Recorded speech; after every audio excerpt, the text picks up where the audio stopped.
Hey mga bro, welcome back to the channel. Ngayon, may malakas tayong balita na siguradong ikakatuwa nyo.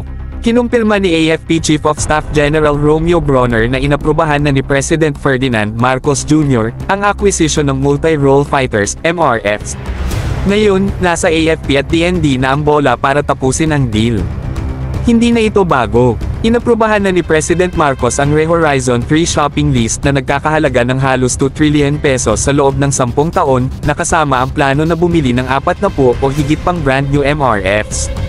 Isang malaking hakbang ito para sa ating defense capabilities, siguradong mas protektado na ang ating kalangitan.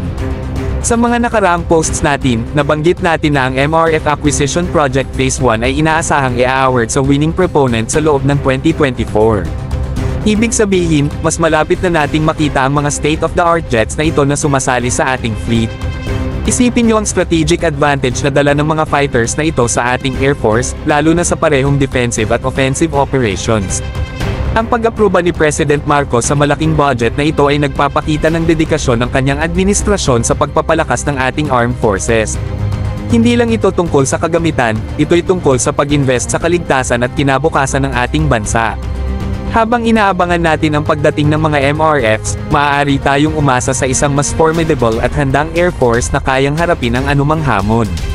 So mga bro, ano ang tingin nyo sa pag-aproba ng multi-role fighters acquisition? Comment below at gaya ng dati, huwag kalimutang mag-like, share at subscribe.